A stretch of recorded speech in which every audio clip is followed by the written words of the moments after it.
Arizona is a unique place, full of stories, folklore, and Wild West chicanery. From KJZZ's original productions, Untold Arizona explores some of these stories you probably haven't heard about the Grand Canyon State. I'm Tiara Vian, here with 2 Arizona tales recorded before the pandemic last year.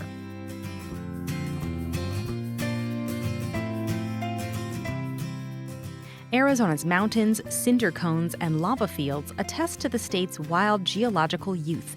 But those with an ear to the ground know the state's seismic days are far from over. Nicholas Gerbis explains.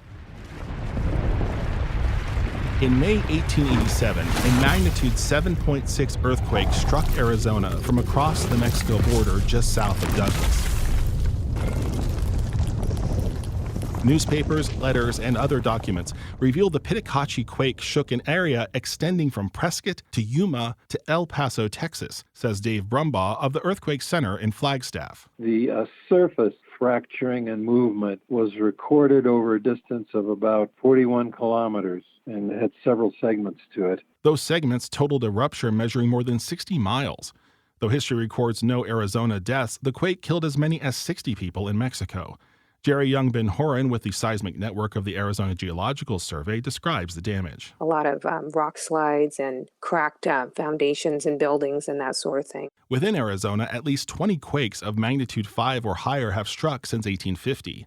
Although we barely shimmy compared to California, tremors assault our state more often than most. If we look at, say, just the magnitude 3.0s and higher, and we compare that to other states, we're about in between 11th and 14th place. Quake estimates present several problems. We only record the quakes we detect, and lower magnitude quakes happen exponentially more often than powerful ones.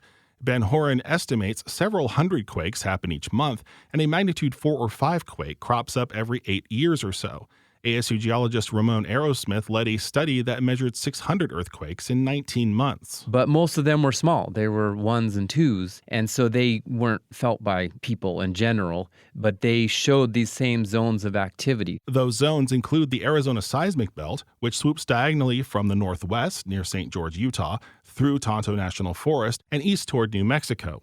Here, quakes in the 3 to 5 range occur every 10 years, mostly in the north. We have very large faults in the north part of the state that are capable of generating up to magnitude 6.9 to 7.1. Case in point, a group of quakes that struck within 25 miles of downtown Flagstaff in 1906, 1910, and 1912.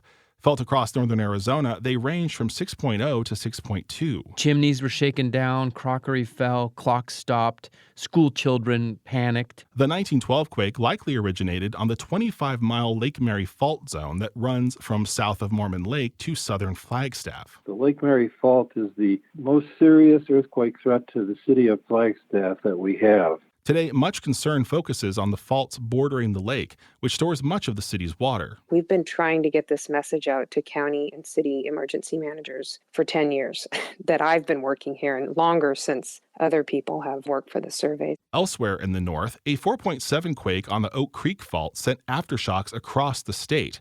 The Big and Little Chino faults lie north of Jerome, and heading south, smaller faults crop up near Horseshoe Dam, Carefree, and Gila Bend. A lot of them don't look very active, but they still have the capability of generating moderate to larger earthquakes. Phoenicians might recall the 4.1 quake north of Black Canyon City that shook the valley in 2015. Of course, all the jokes were that it was just a few saguaros fell down, but it definitely gets people's attention. Farther south, Yuma has the Algodones Fault, which hugs the fringes of the San Andreas system. Also in southern Arizona, around south of Tucson, there's a big fault called the Santa Rita Fault, and that leaves a step in the foothills. So what causes these quakes? It's complicated.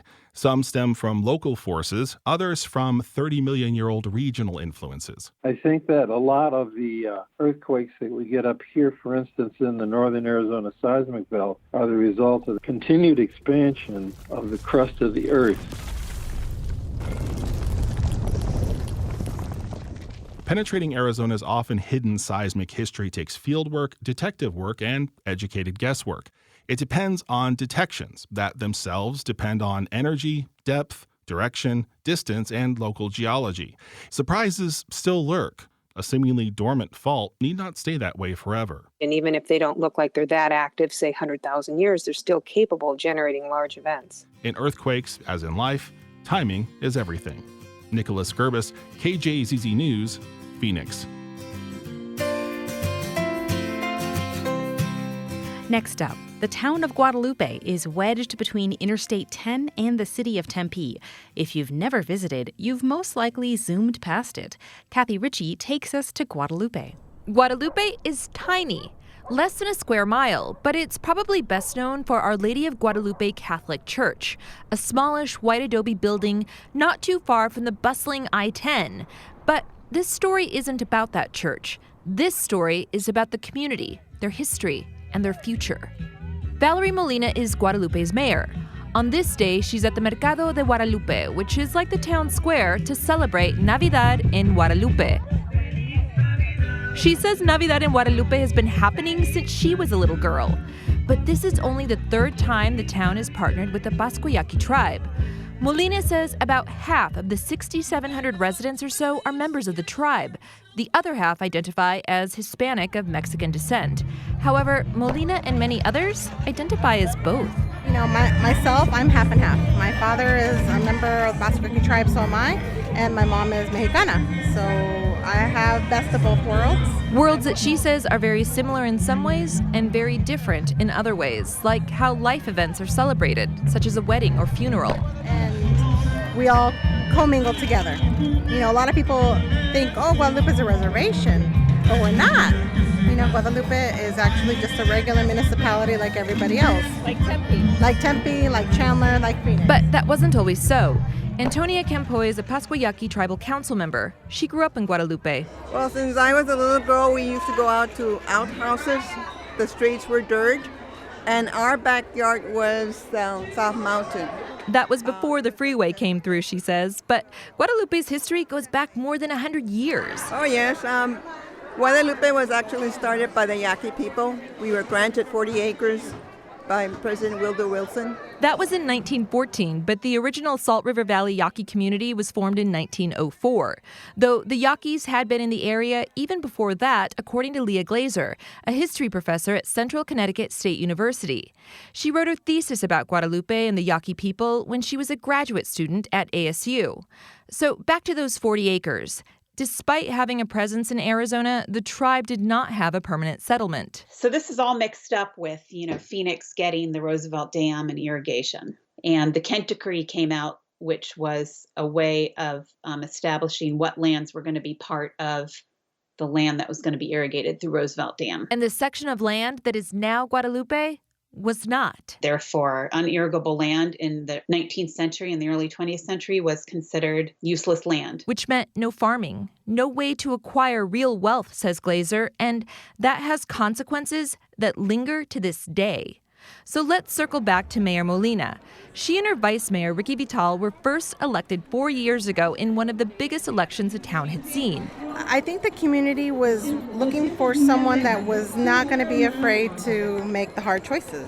And that's what we've been faced with is... At a standstill for so long that it was just like, okay, we need a fresher breath of air to come into the town and make the changes that need to happen and not be afraid of backlash from the community. Still, change can be scary, even if it's necessary. We hear a lot of, well, that's just how it's been done. But for us, it's like, yes, we understand that's how it's been done, but is it really benefiting us to do it that way? How about we try this way? Guadalupe is one of Phoenix's poorer areas. In fact, this year, the town's expenses are projected to exceed revenues, according to Guadalupe's town manager. But Molina and Vital are trying to change that by spurring economic development and forming partnerships with organizations like Local First Arizona to teach people how to be entrepreneurs. It's a job that could take years, and it's one reason why Vital, along with Vanessa Bustos, run Luturia, an organization geared toward kids in middle and high school. Bustos says every year Luturia members develop a strategic plan with goals. This year they have 3 subcommittees. One is preserving the culture and language, and the other one is the environment, cleanups, beautification, and the third one is family support. And the hope is these kids will one day step up and pick up where Molina, Vital, and other community members leave off. to preserve what makes Guadalupe so special to the people who live here. Kathy Ritchie, KJZZ News, Phoenix.